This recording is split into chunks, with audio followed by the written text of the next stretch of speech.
recognizing this is an entirely new category of data. It's not more of the same. It is something different that is breaching the final frontier of privacy, which is our brains. And if we go into that next step without saying like, ooh, this looks like fun, I think I'll just adopt this newest technology and I'd love to have the insights about whether I'm paying attention or not, but make critical choices and demand together, no, we will not accept this new category of technology without the benefits being clearly articulated for us, developed for us, and safeguarded for us.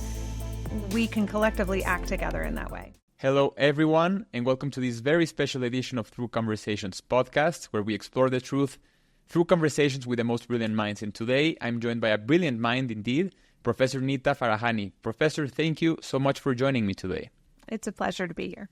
I'm honored, and it's exciting for me to host you, because my first question is regarding a potential crime. Let's just not get into that, because I know you discuss on the battle for your brain, how Minority Report and potentially people knowing your crimes before you thinking about the crime. So let's get into that later on.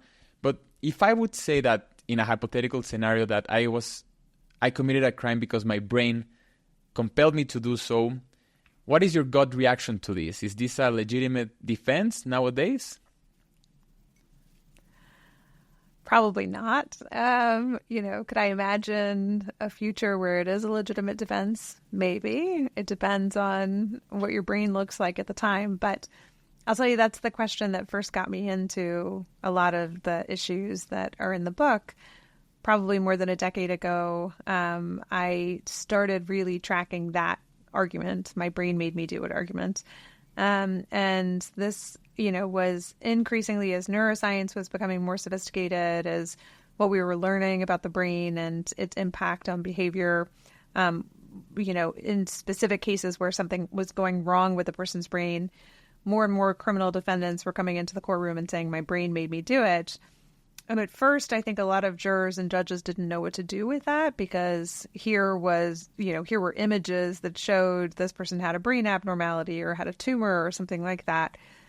And then over time, I think, people started to get to the place where, it depended on the nature of the brain injury, and it depended on the nature of the crime. And it also depended on whether there was a treatment available. So if a criminal defendant came into the courtroom and said, my brain made me do it, I'm programmed to be violent, there's nothing I can do about it, most people don't think, then I should find you not guilty and put you back on the streets because you're likely to, commit and recommit the crime. So the bottom line of all of that work was to really come to the place of understanding, why do we hold people criminally responsible? What bearing does neuroscience have on that? And is there really such a thing as determinism of behavior, which I think is even more important question. So to say your brain made you do it, of course your brain made you do it. Our brains make us do almost everything that we do, right? But that doesn't mean that you don't have responsibility, nor does it mean that you don't have some freedom of will or freedom of action to make action choices that we can hold you responsible for. Wow, yeah, we're going to have to unpack a lot of what you just said there, because as I mentioned previously, you're the author of The Battle for Your Brain, Defending the Right to Think Freely in the Age of Neurotechnology. And those themes that you just mentioned, determinism, free will, some bearer of responsibility on our own, unfolding as human beings in an age where neurotech is about to boom. You mentioned so many industries and so many innovations that are happening right now, not in 10 years, 15 years, but right now, and are making impacts in the present moment. And so here the question is, first of all, what is neurotech? Neurotech for our audience, who might not be that familiar with it, and why is it so relevant to speak with you now today? Yeah, it's a good question. So neurotechnology can mean a lot of things. It's really a very broad concept. The way that I'm talking about it in the book is really neurotechnology for all of us. And I say that because there is neurotechnology, which is implanted neurotechnology. To the extent that people are familiar with neurotech, they think, given Elon Musk always does a good job of getting press about anything, they think about Elon Musk and, drilling a little hole in your skull and putting implanted electrodes inside of the brain and maybe playing video games with your brain. that is neurotechnology, but that's not neurotechnology that I think most of us are going to need or use in our lifetime. At least I hope for most people that they will not. But what people are much more familiar with are smartwatches and other devices where there are sensors like a heart rate sensor or a temperature sensor or other kinds of sensors that are measuring bodily activity and then being interpreted for you. You have a normal heart rate, you're in sinus rhythm, things like that. And increasingly, that's what's coming for all of us and already is on the market, which is the use of brain sensors in everyday devices. So you're wearing headphones right now. They're in-ear headphones. Those in-ear headphones are increasingly embedded with brain sensors. Now, the pair you have on probably do not have brain sensors because there are only a few on the market so far that have started to put brain sensors into earbuds. Or headphones, the soft cups around your ears packed with sensors that can pick up electrical activity in your brain, or a watch that can pick up brain activity as it goes from your brain down your arm to your wrist and picks up your intention to swipe or type or move. What's been on the market for longer have been brain sensors embedded into forehead bands or put into hard hats or into baseball caps. And the big innovation that's making this come for all of us is being able to put those sensors into everyday devices that are like our headphones or earbuds or even tiny wearable tattoos behind the ear. And so like 3 innovations. 1 is that, putting it into everyday devices. 2 is AI, which is the massive and rapid advances in AI that enable the interpretation of what those signals mean in much more powerful ways. And then 3rd, and importantly, moving from niche applications like meditation or gaming to having it be the way we interact with other technology. So unlike your heart rate sensor, your brain sensor can replace eventually your mouse or your keyboard and enable you to interact with all of the rest of your technology. So those 3 innovations are making neurotechnology rapidly start to transform our everyday lives. And in the next year to 18 months, I expect much more prevalent and pervasive transformation thanks to those technological advances. Yeah, it's one of the most mind blows that I had reading your book, The Battle for Your Brain, was when you discussed many amazing and just mind-blowing research that's been going so far in neurotech. But one of those was where some researchers were able to predict, I think it was like 20 volunteers.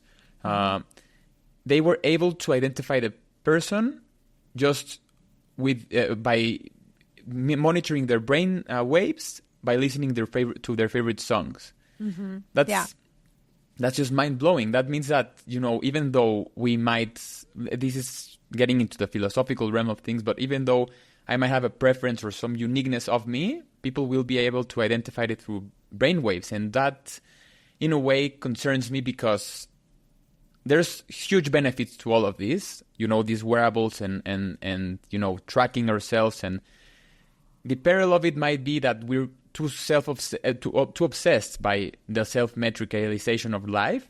But on the other hand, you also argue that we don't really track our brain. We don't know what our brain does. We can track our heart rate, we can track our blood levels. But here the thing that concerns me the most is that what if our brain or our sense of self just boils down to bytes and bits of information? What happens then in terms of defining who is Alex and who's Professor Farahany? Yeah, these get to hard questions, right? Which is our move toward reductionism, right? To reduce us to bits and bytes, or to be able to say like, okay, you think that your sense of self is something that is, not trackable, is personal to you. And in fact, I can not only see it in this brain activity, but I could reproduce it in a different context, in a different person, or in a synthetic brain or something like that. We're pretty far away from that. And let me explain why. So, what you can track from brain activity is kind of narrow bands of information. think of it this way. I was talking to a researcher who had one of the breakthrough studies last year published applying generative AI to neural decoding. What his team had done was they had people listening to podcasts and then using a generative AI model of encoding and decoding what was happening in the brain that was being tracked through functional magnetic resonance imaging to basically be able to decode like entire paragraphs of what a person was like thinking or what a person was imagining or listening to. And he said something to me that was quite profound, which was he was one of the subjects in his own study. And he said the like device the system was able to decode what he was listening to, but not what he felt about what he listened to or how he was experiencing what he was listening to. And if you think of your sense of self or what is Alex, it's all of those things, right? It's like you walk outside and maybe you think, oh, look at the grass. But at the same time, you're having a sensory experience of the grass. It's making you remember the last time you were in the grass, hanging out with your friends. It's making you think of, it's making you happy because of the, glow of the light off of the tint of the grass. And you pick up one tiny little piece of that, which is like Alex just thought grass, right? Or has a visual image of grass, but not the full, like immersive quality of being in the grass and how that, impacts you and how that impacts the trajectory of who you will become and who you have been up until then. And until we get there, right? Until we like have this like full resolution decoding of your experience of looking at the grass, it's just one tiny little aspect of who you are that we're decoding and that we're able to reduce into bits and bytes. And we can't even describe that as humans. We can't describe, like neuroscience can't fully describe the experience of grass for you. So I think, while it's possible we might get to the place one day where that full experience could be, reproduced from your brain, we're still such a far away from even understanding it that I think we're even farther from being able to decode it and reduce it to something that is reducible and therefore, takes from you the experience of being Alex and puts it into little bits and bytes. Wow, yeah, it's hopefully we're not there yet because I don't think we as humans are ready. I'm not ready to be reduced to bits and bytes. I know you also I'm not sure you ever will be, but like even if you could be, like that'd be pretty remarkable if we ever got to the place where we could fully describe emergent behaviors like consciousness, right? But like it's like you're able to see the pieces but not explain the emergent phenomena that is Alex. And I think we can't even fully grasp what the emergent experience of Alex is, let alone reduce it to bits and bytes. And I don't think it'll happen in our lifetime. Wow. So where are we now, Professor? Where are we now in terms of what we can actually do with this tech? I know you cover this a lot in your book, The Battle for Your Brain, but there are so many realms that you discuss, including employee tracking. That's one of the most mind-blowing topics in the book. There's also the part of hacking the brain. We also touch on war and politics, and also I think the overarching theme is also the freedom of thought. What does neurotech mean for freedom of thought? And also, not I know you just said that we won't be able to define what Alex is in terms of a code in our lifetimes, but we are able now to predict, for example, how will Alex vote in terms of how he reacts to an image of an elector of a presidential candidate. So can you expand a bit more on this, Professor? Yeah, for me to say that you cannot be reduced to bits and bytes is not to say that some aspects of you cannot be reduced to bits and bytes and that doesn't pose a profound threat to what it means to be Alex in the modern era. And, I think one of the things that's been most startling for people in reading The Battle for Your Brain is the number of real-world examples that I give of what's happening right now of the misuse of this technology, what's happening right now in terms of what can already be done. So while a full resolution thought, like the full experience of Alex, can't be decoded, what can be decoded is are you paying attention or is your mind wandering? Are you tired and are you falling asleep at the wheel? Are you happy or sad? Are you bored in your job? Are you likely to vote for a Republican or for a Democrat? Are you in love or are you in lust with the person who is sitting next to you? These aspects of what has been part of our internal and mental landscape can and are already being decoded. And I think you're right, which is the chapter called Your Brain at Work, chapter 2 of the book. I didn't even expect it, right? One of the things you learn as an author is like what you think is the most interesting part of the book is not necessarily the part that everybody else thinks is the most interesting, or the part that strikes people as not the part, that you would think is going to leave people most unsettled. Your Brain at Work left people and has left people the most unsettled. And I think I now understand better why, which is we all work. And the universality of work and the fact that surveillance has become such a big part of the workplace is already something that people are grappling with and disquieted by. And the idea of your employer being able to literally peer into your brain and see whether you're paying attention or your mind is wandering, or be able to probe your brain for whether you're happy or sad with the raise that they have, provided to you, or even be able to pick up brain synchronization between people in the workplace and tell who's working together, who shouldn't be, and might be trying to mobilize for something like unionization or to, try to argue for better work conditions.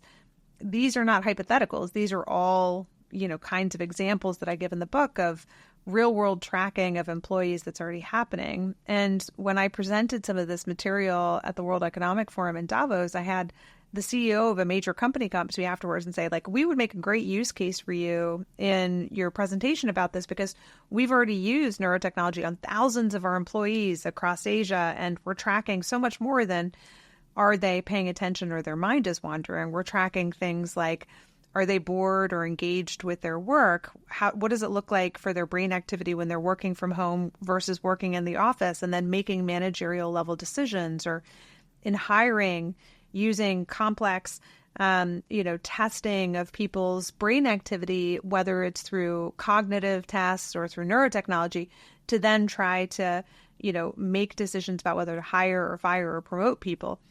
These are chilling and real examples of what's already happening with neurotechnology, and just one of the many ways in which neural surveillance could increasingly become part of our everyday lives. And if you think about the amount of work-issued technology that people receive, like a computer that's provided by the workplace that allows their employer to track everything on the computer, or, mobile devices or headphones, and to then think that all of those could have brain sensors as part of them as these neurotech companies increasingly market enterprise-based solutions, and then look at privacy laws and see that employees have virtually no privacy laws and no privacy protections, it could really quickly become the panopticon where what workplaces and modern workplaces look like is a true panopticon of what we're thinking and feeling and experiencing at work. Yeah, that's a great metaphor, the panopticon. I think it's Jeremy Bentham's, right? The panopticon. Yeah, I love that metaphor. And it's weird for me to like you say, just I think weird for the collective, workforce to think that our employers are willing to track us. It just makes me think that, for example, if that's the extent to which we need to become so productive as humans and we're just cogs in the machine, then just it's reasonable for us to just allow AI to have our jobs. It's just, I don't think it's productive for either the employers to track us and the employees to feel tracked. For example, you discuss on the Battle for Your Brain how if I know that my headphones are tracking my attention span, I'm aware of that, and that in itself can make me less productive, not the fact that I'm, distracted. So that's those things, those challenges of thinking that everything has to boil down into the balance sheet of productiveness is just weird in terms of neurotech, and it's here already. It's not that it's in 5 years; it's already here, Professor. Right. No, that's exactly right. And I think I give a lot of examples of why I think it's not only the wrong thing to be measuring, right? If we're trying to track employees in the workplace to see whether they're paying attention or their mind is wandering, it turns out the mind wandering might actually be the most beneficial brain state that a person can be in to have true insights, or, your brain needs breaks. And if you're trained to be hyper-focused at all times, it could undermine the very thing that an employer is trying to maximize for. But beyond that, it undermines trust. It undermines morale. It leads people to, the things that make a person more productive in the workplace are not if they're laser focused. It's, are they satisfied with their work? Are they motivated? Are they, do they trust and believe in what they're doing? And do they trust their employer and have an experience that makes them want to be self-directed and to pay attention and to maximize whatever it is that they're doing? And putting into place increasingly more surveillance may, in the very short term, have beneficial impacts. But in the long term, you're right. Like, why wouldn't we just lose all motivation to work and just give up our jobs to AI? Because, the things that drive us, that motivate us, that inspire us, the dignity of work itself, is an essential part of the experience of work. And so misusing neurotechnology can be problematic. Which isn't to say I don't think that there's a role for potentially neurotech in the workplace, right? Like, I use productivity tools all the time. I'm easily distracted, like other people, by digital technologies. I'm easily distracted by notifications or by, what the latest thing is that's happening in the news or a message that comes in. And so I use things like a little timer cube on my desk, which, I'll turn up and say, like, I'm going to spend 25 minutes just writing or just working on, I need to get these edits or this task done or this research done. And I will not allow myself to have any other distractions during that 25 minutes. And, structuring my time that way helps me focus and helps me be more productive. It's, if we wanted to use neurotechnology for ourselves to maximize, our capacity for attention or decrease our stress levels or other ways personally that we might want to use them to improve ourselves, we should be able to do that without worrying that that same data is then being spied on by our employers. Yeah, it's so easy to just fall under the dystopian version of all this. And what I appreciate about what you just said and what you write on the Battle for Your Brain is that it's a very nuanced conversation. And so when I was reading through your book, I was always asking myself constantly, like, what is the North Star here? Why are we so obsessed on tracking all of the, all of what Alex is in terms of productivity or, the brain? Yeah. And for me, and I want you to challenge this idea, because I'm like, I just don't want to accept this is true. I don't think it's true.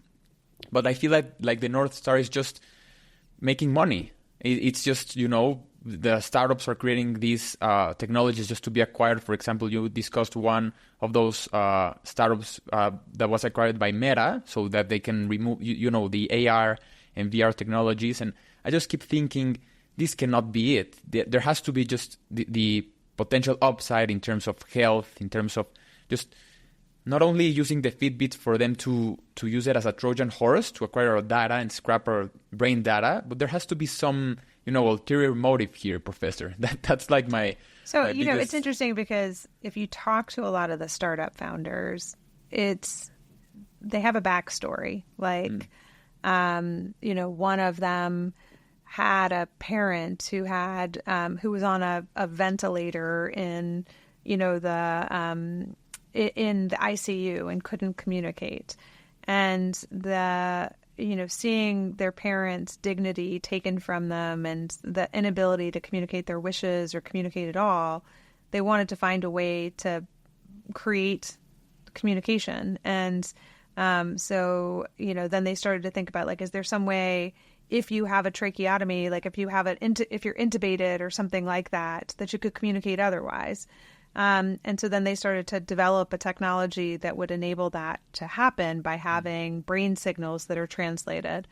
Or, another person who, had a parent or a loved one with ALS and watched as they lost motor capabilities and lost the ability to communicate and wanting to help enable that. So many of them have these inspiring stories of, a loved one who has been impacted and then wanting to be able to create transformational technology that enables them. you almost never hear somebody from a startup saying, especially in this space, right, that what I really want is to commodify brain data, to steal people's mental privacy, and then make a boatload of money by selling it to Meta in order to do so. It's something about neurological disease and suffering. It's something about distraction. It's something about the human condition and wanting to make it better. Unfortunately, a lot of times what happens is that you have those aspirations, and then the way that you're most likely to have a huge acquisition is if the data itself can be commodified for some different purpose than the reason that you developed the technology. And so I think you see a lot of startups having their heart in the right places. You see a lot of people at tech companies having the heart in the right place. Like, let's make brain wellness better for everyone. And then it turns out the best way to sustain that model is by selling all of that data to advertisers who can target you with advertisement. And that's the way you maximize shareholder value. And so, I think a lot of times the economic incentives are misaligned with what would be a better direction of the technology to align it with human flourishing. And that's not just like the company's fault. That's us trying to figure out how do we appropriately structure the incentives and the sticks in society to better align technologies with human flourishing. And, it's helpful to look and see where the misalignment has occurred. Like, look at social media. The first intention wasn't to cause mental health problems. The first intention was, can we connect people in a different way? Can we create a different way for people to network with one another? And then the business model became advertisement. And then the way to achieve that advertisement became addict people to their products in order to increase their engagement to doing so. Okay, we see how that went badly.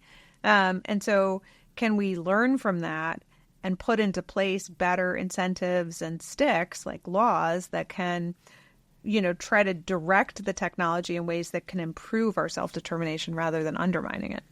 Yeah, I first learned that the like button from your book. I learned that the like button was to create, a sense of, connection between people from one of the inventors of that ability on Facebook. And then it just changed into how Alex is associated with his self-esteem in terms of the likes he gets on Facebook. Yeah. So the gamification. And you can look at it and see it, right? You can look and see, you posted something, and are you going back to see if your friend responded, or are you going back to see how many, reactions you got? And there's even intentionality of bunching when you get the notifications. Mm-hmm. It's not real time. It's oftentimes something that actually is designed to try to bring you back and give you those little dopamine hits in order to addict you to the product. But it wasn't the original intentionality, right? That's not why the like button was created. It's people see these things and then see where they went wrong.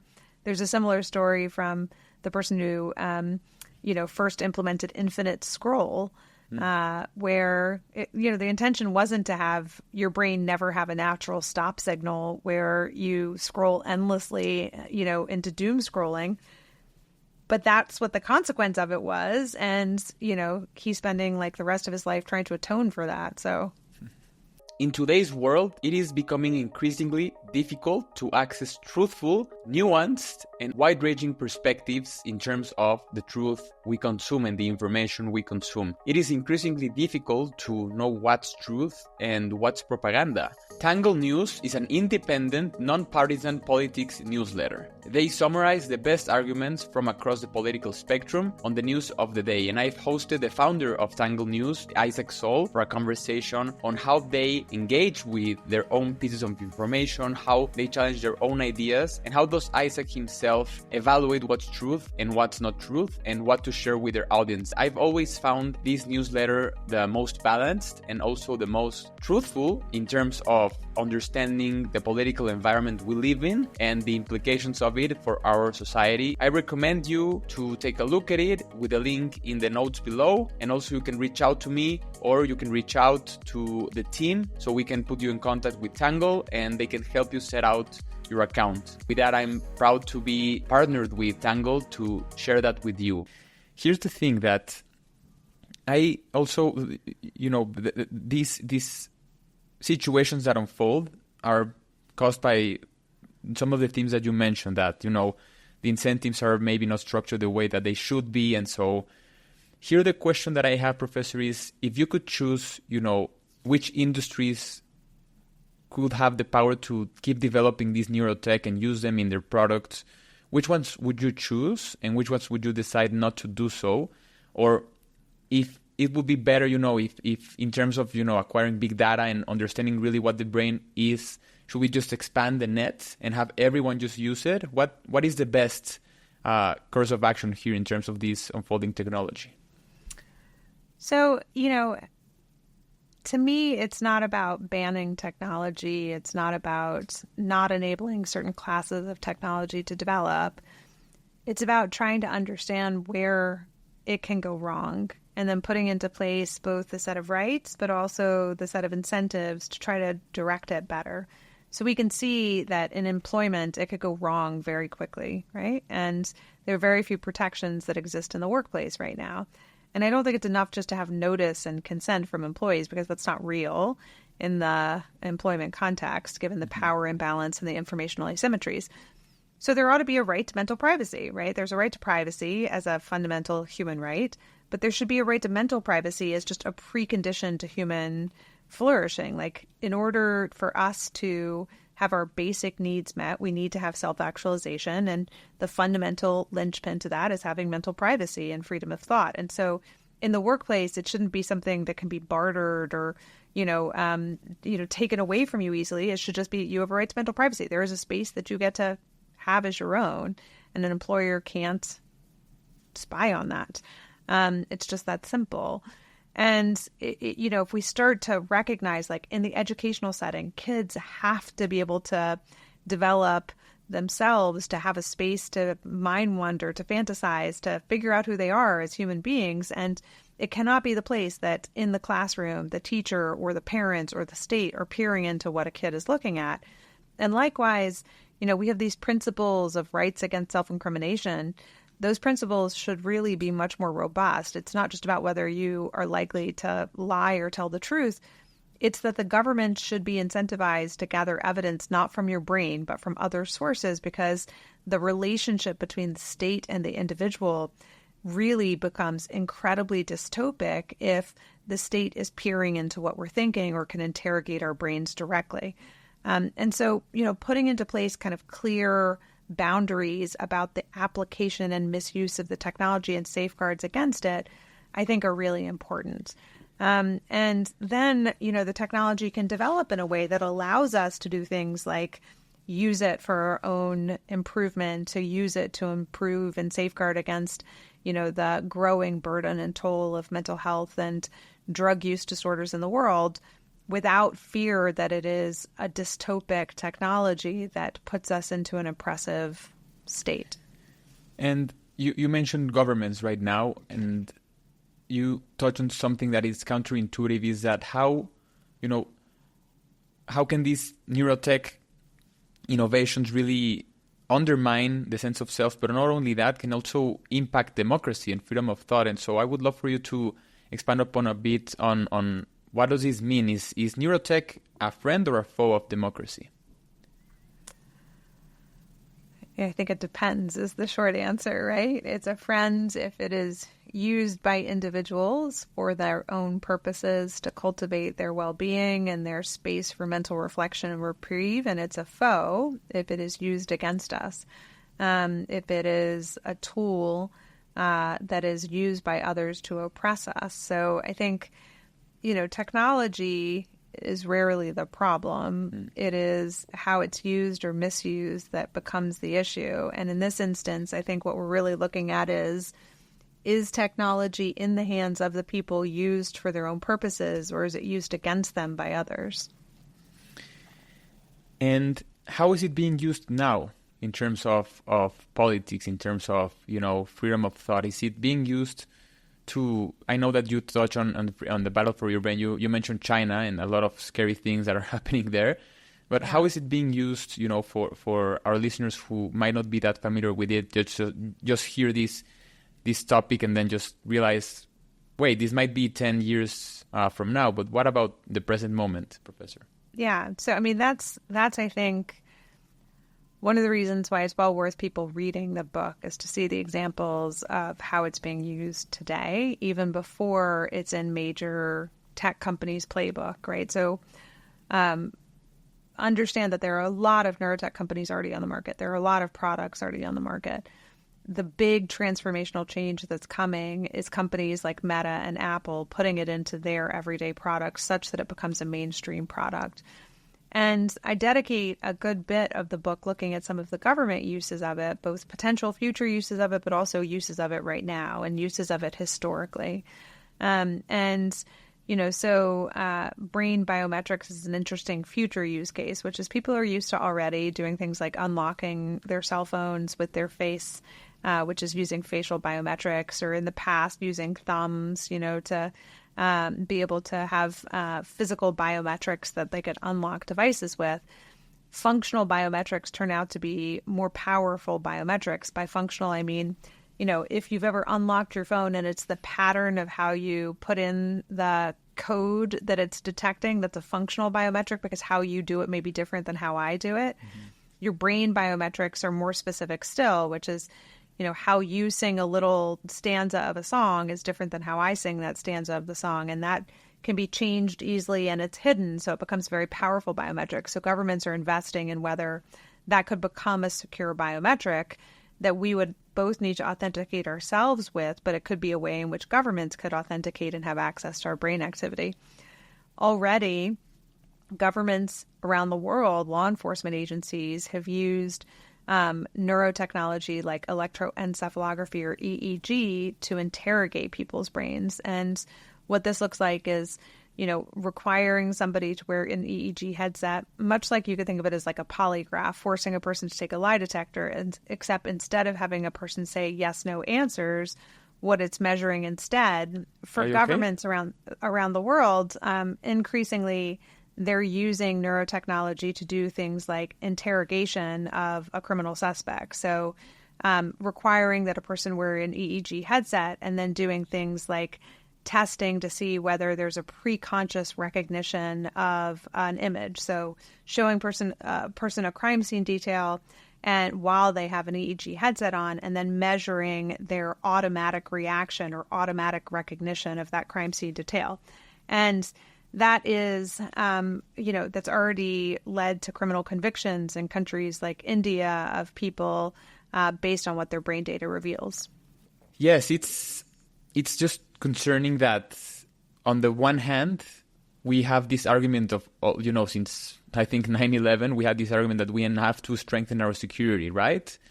And one of the, I'm going to not make justice to your exact words here, but you said that how can we truly,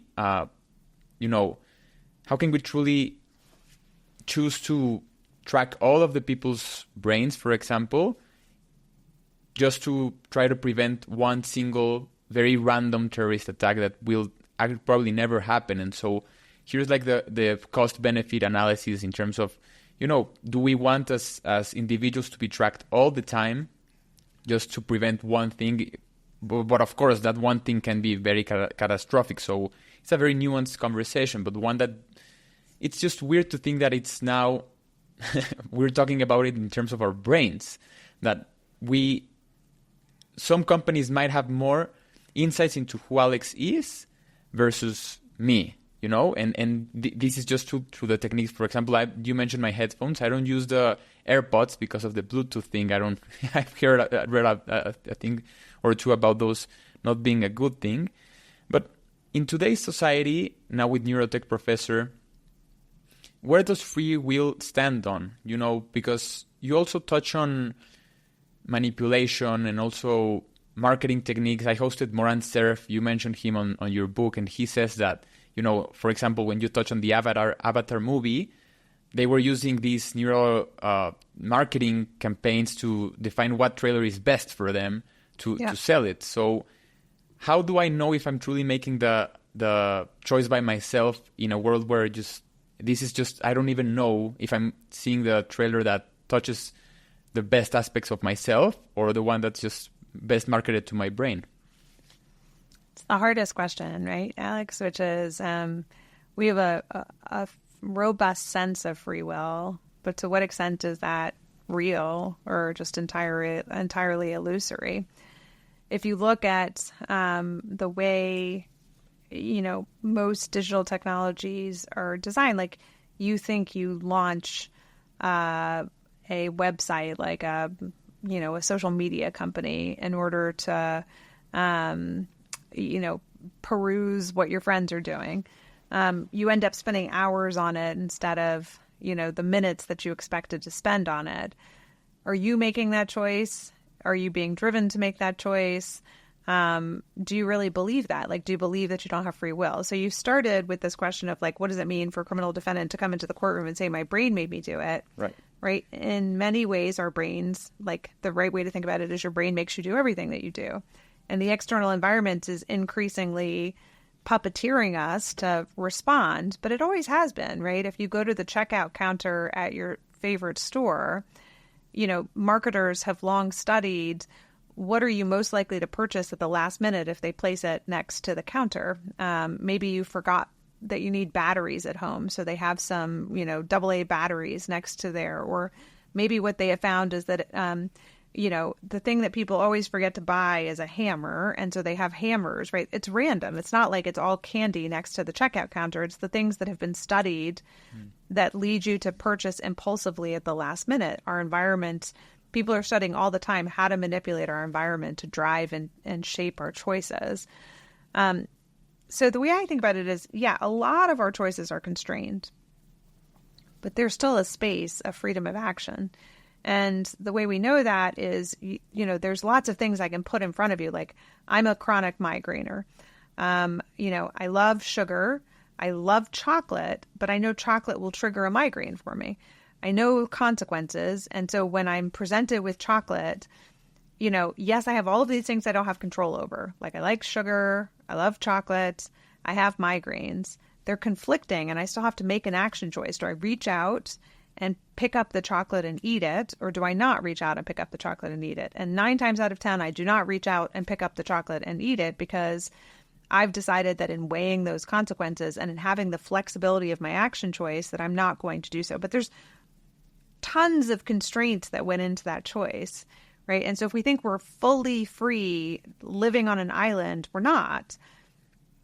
But freedom of action is enough, from my perspective, for us to be considered free. And when freedom of action is overridden, right? So if somebody literally is puppeteering you, stimulating your action choices, or addicting you to the point where you can no longer make action choices, then I think in the sense that we are free, our freedom has been constrained. Do you see, because it does feel that your book comes in a time where we're in a pivotal moment where it can either go dystopian or utopian in terms of these technologies. But do you see that window of action, that window of self sovereignty, widening or becoming more tightening up with these technologies? Because when I hear you say that, it's always been this way, they've studied, marketers have always studied how to make us buy more things or more products, that's okay. But now they have literally, like, there's a word that you said a lot of times in Battle for Your Brain, the holy grail of technology, Neurotech. They now have, they literally don't have to second guess when a police interrogates someone. There's this window of doubt, right? Of self-incrimination or of those things. Now they can really tap into your brain and case is solved. So that's like my biggest concern is that are these technologies widening, my ability to realize my potential as a human being, or just be a cog in the machine of just buying things or just deciding what they want me to decide? Probably both, right? It's not an either or. It could, it both maybe enables you to be far more self-actualized if used by you and if developed for, applications that enable you to have better insights about yourself and truly know yourself, right? I mean, it's both sides, which is, maybe the holy grail to you being able to know yourself, but the cost of knowing yourself may be that others can know you or manipulate you much more precisely as well.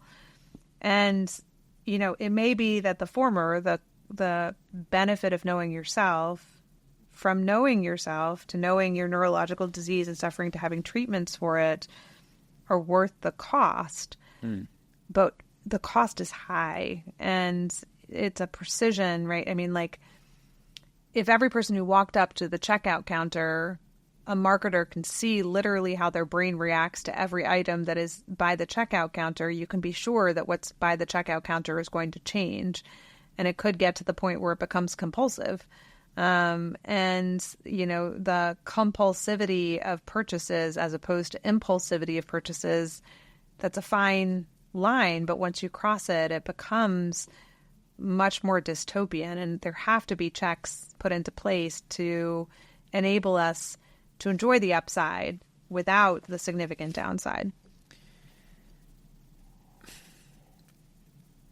So first of all, I took the quizzes from your website, those 3 quizzes that in my categories were I'm a privacy maverick, I'm a context and balance driven, and I am skeptic. And I feel like you're also context and balance driven. Of course, you know, the battle for your brain is so nuanced. I encourage our listeners to also, I will put the link in the notes so they can go into your website and take the quizzes as well. Yeah. And here the thing is, you know, we have to make those decisions, Professor. We have to choose, you know, if, you know, we want to live a reality where pleading the fifth is still valid or not, even though they can access to our brains. If, you know, it's worth it to just say that I have my own preferences. And so what are some of those steps that me as an individual, not in the macro scale, we can get that later on, but me as an individual can do to just be able to access those benefits of these neurotech innovations and try to outweigh try to diminish the costs, try to still be a privacy maverick in this age. Yeah. So, you know, we in many ways have become passive in accepting that this is the way things are, that the commodification of our data is just the cost of being in the digital age. But it doesn't have to be that way, right? Collective action could lead it to be otherwise. If a new product comes onto the marketplace and nobody buys it because of its privacy policies, because it's a new category of data and people tread lightly and say, I don't know, I don't see the strong commitments from you to protect the data or to say my data is my data, or you won't use it for targeted advertisements, or you won't sell it to third parties, or you won't give access to my employer. Collectively, we're much more powerful than individually, but the only way you get to collective action is every individual making that choice. And so I think a starting place is recognizing this is an entirely new category of data. It's not more of the same. It is something different. It is breaching the final frontier of privacy, which is our brains. And if we go into that next step without saying like, ooh, this looks like fun, I think I'll just adopt this newest technology and I'd love to have the insights about whether I'm paying attention or not, but make critical choices and demand together, no, we will not accept this new category of technology without the benefits being clearly articulated for us, developed for us, and safeguarded for us. We can collectively act together in that way. In the meantime, we have choices to make between the products, right? Eventually, there's consolidation in the marketplace. But in the very beginning, there are more products on the marketplace. And between those, if you look at the different privacy policies, they are different. Some of them have very robust privacy policies that say your data is your data. We will not use it, sell it, or use it for any other purposes. Other companies have not developed, like you'll go to buy a Neurotech device and they just have a general website privacy, which has nothing to do with the sensor data that they're collecting and no promises whatsoever about any protection for your sensor data. Don't buy that product. Vote with your feet. Buy the product that actually promises you that your data is your data. Those are choices we can make individually to collectively create change and then advocate for change. Right now there's a big UNESCO process underway to try to develop the ethics of neurotechnology. They're asking for feedback from people from around the world through a global consultation process. You can just search ethics of neurotechnology and look for the feedback form, provide your feedback, ask for robust protections. The stronger the 194 member state country voices are in that process, the more likely we are to see real norms around what this should all look like and develop into. And in the present moment, Professor, do you see us rising up to that challenge? Because it comes to mind one of the examples that you said on the book, on the IKEA experiment that they did with, I think customers used a headband to choose between the rocks, which one is best for them.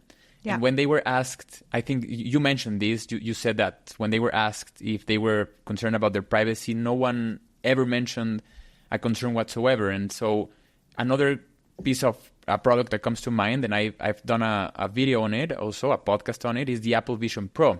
Yeah. It's like those retina, all of the information that the retina gives to everyone, it's mind-boggling. And we don't really read how they're going to use this information in terms of, is it going to be to enhance our medical products? That would be amazing. But is it to just see how the pupil dilates when this UI product is enabled or not? And so how do you see the collective spirits of this in terms of, will we want to opt out or no? Yeah, I think it's one of the things that was surprising for the Apple Vision Pro, I think, was that, it led to much higher demand than they expected. It was meant to be a pro, right, targeted at a particular class of people, and instead people, quickly went for it. And it's a crude brain-computer interface device, right? It picks up eye tracking, it looks at mental intentionality. Now, Apple has promised to keep that data on device and to, kind of be a privacy-forward company. But they're also a company that sells advertisements, right? And I would like to know the extent to which any of that data is going into or feeding into that advertising ecosystem that supports a lot of what Apple does. Is it informing the App Store? Is it informing Apple News and what my feed is? Is it informing the recommendation systems that come back to me? Or is all of that data kept locked on device and just for purposes of navigating through Apple Vision Pro? Those are the kinds of questions we should be asking, is to say, like, this is new, this is different, and what's happening? What does it mean for data to be on device? That sounds good, but is it good? Like, is it actually giving me the kinds of privacy protections that I want? And so we have to become much more privacy sophisticated to understand that. And we need to support regulatory approaches that are demanding that kind of transparency to figure out, are these promises real? Are they meaningful? And are they protecting the things that we care about? Yeah, and one of the other venues that come to mind is also ChatGPT and OpenAI, how they just become partners. And it just makes you think, it's not crazy to think they're going to use it in the Apple Vision Pro as well. Yeah. What does that mean for me to because I've always thought of Apple as being the number one company in terms of privacy. Yeah. And now it's just... Yeah, I agree. And I will tell you that their partnership with OpenAI, who, while they are the most advanced foundational model, they certainly seem like they're the least ethically driven company, right? I mean, the whole kerfuffle with Sam Altman and the board, the fact that most of their responsible innovation team has just recently left, and are fleeing to places like Anthropic. What does it mean for Apple to have chosen them as their partner to underlie all of this technology, especially when one of the big issues on responsible innovation is, is all of this data training data? Is eye tracking data suddenly going to be training data for foundational models? What does that mean for us to, train models based on our brain activity and mental states? And is that all going to be, decodable, decipherable? Is it going to reveal a lot more information about us than we want revealed? Is it going to reveal it to Apple? Is it going to reveal it to OpenAI? These are all big and open questions. Those are questions that truly deserve another podcast in itself, Professor. Yeah. I know time flew by for me. I have so many other questions, and I would love to host you again because really your book was really a page turner. I will add a link into it in our notes, and I will also encourage a lot of our listeners to follow you on all the socials, but also especially in LinkedIn. I'm enjoying the polls that you're doing. Thank you. I did one of the polls that you did, I think, last week in terms of the autonomous vehicles. Should they prioritize the pedestrians or the drivers? And the results from my community as well, and I put the credits for you as well. But the poll in my community on YouTube is kind of very similar. People are heading more towards the pedestrians than the vehicles. Yeah, which I think was really interesting. Yeah, and some are very mad that said that why do we need to choose either or? This is a crazy question. But Professor, thank you for joining me. I truly appreciate the work that you're doing. These are very relevant questions, I think, more than ever. We are in a pivotal moment where, all of these things are unfolding. Neurotech is coming very fast. And so we need to hear from you more than ever. And so thank you. Thank you for joining me. Thank you. Thanks for having me.